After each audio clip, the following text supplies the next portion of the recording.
மனோ 360. இன்றைக்கி நம்ம வீடியோவில் சூப்பரான டேஸ்டியான புடலங்காய் பொரிச்ச கூட்டு அதான் நம்ம இன்றைக்கி பண்ண போகிறோம். வாங்க வீடியோக்குள்ளே எப்படி பண்ணதுன்னு பார்க்கலாம். இப்போ புடலங்காய் பொரிச்ச கூட்டு இது பண்ணிக்கலாம். அதுக்கு புடலங்காய் மேலே இருக்கிற அந்த தோலை சீவி அதை அப்படியே இது பண்ணிவிடுங்க. இது கத்தியால் இது பண்ணிவிட்டு சுரண்டிட்டு இது மாதிரி நறுக்கி வச்சுக்கோங்க. ஒரு 1/4 கிலோ இருக்கும் இந்த புடலங்காய் நறுக்கி வச்சுருக்கேன். அதுக்கு ஒரு 1/2 கப்பு பைத்தம்பருப்பு. இப்போ பைத்தம்பருப்பை நல்லா கழுவி ஒரு 2-3 தடவை கழுவிட்டு எடுத்துகிட்டு வந்துடுங்க. கழுவி எடுத்துகிட்டு வந்துட்டு ஒரு 1/2 கப்பு தண்ணி ஊற்றிக்கங்க.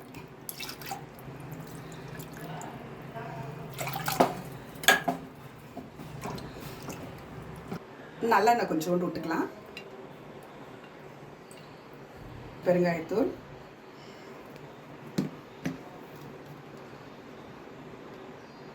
ஒரு 1/2 ஸ்பூன் மஞ்சள்,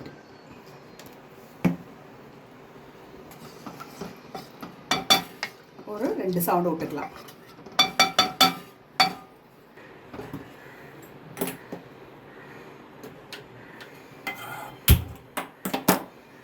சவுண்டு விட்டுக்கோங்க. பருப்பு வேக வச்சுருக்கோம். இப்போ இந்த அரிஞ்சு வச்ச புடலங்காவை போட்டுக்கோங்க.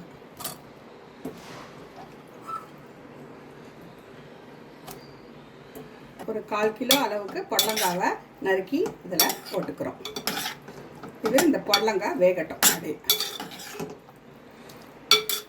ஒரு 1/2 டம்ளர் தண்ணி விட்டு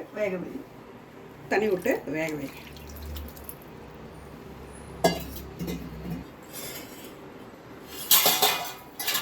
நாம் ஒரு பொடி அரைச்சிக்கலாம்.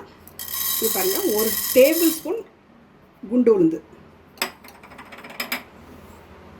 காஞ்ச மிளகாய், ஒரு 1/2 டீஸ்பூன் மிளகு, 1/2 டீஸ்பூன் போடுறோம். டீஸ்பூன் இது உளுத்தம் பருப்பு 1 டேபிள் ஸ்பூன்,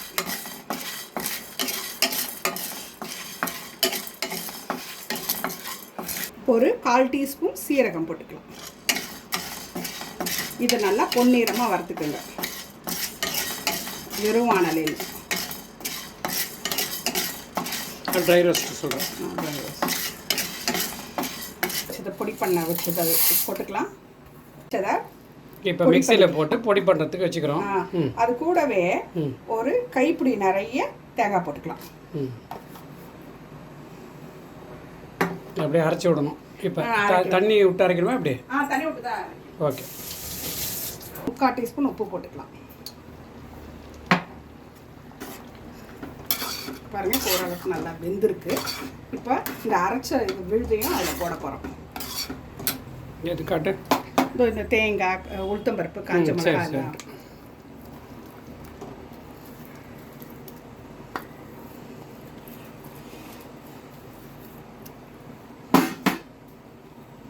ரொம்ப தண்ணி சேர்த்துக்கலாம்.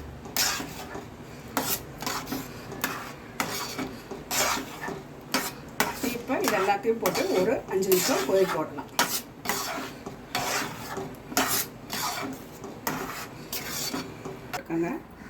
எதுக்கு? இது தாளிச்சு கொட்டுறதுக்கு. அந்த வெந்துக்கிட்டு இருக்கும்போதே நம்ம இந்த பக்கம் தாளிக்கிறதுக்கு ரெடி பண்ணிக்கலாம். இது பண்ணிட்டு அதுக்குள்ளே அது வெந்துடும். அது வெந்துடும். சரி, எண்ணெய் ஊற்றி உளுத்தம் பருப்பு, ஒரே ஒரு காஞ்ச மிளகாய் தாளிச்சுக்கோங்க. கொஞ்சம் பெருங்காயத்தூள் போட்டுக்கோங்க.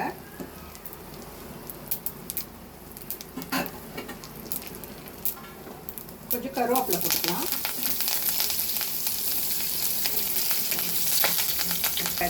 நறுக்கி போட்டு வச்சுக்கலாம்.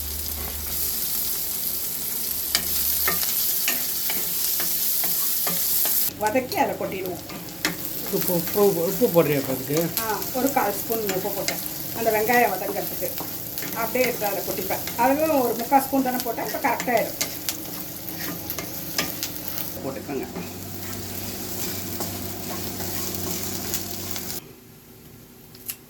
கொதிச்சிச்சு. இப்போ நம்ம தாளித்து கொட்டிடுவோம்.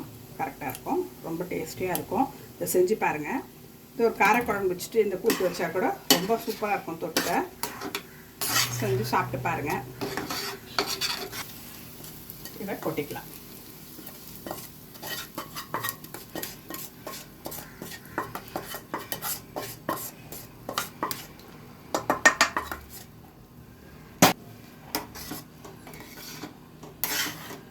டேஸ்டியான புடலங்காய் பொரிச்ச கூட்டு ரெடி.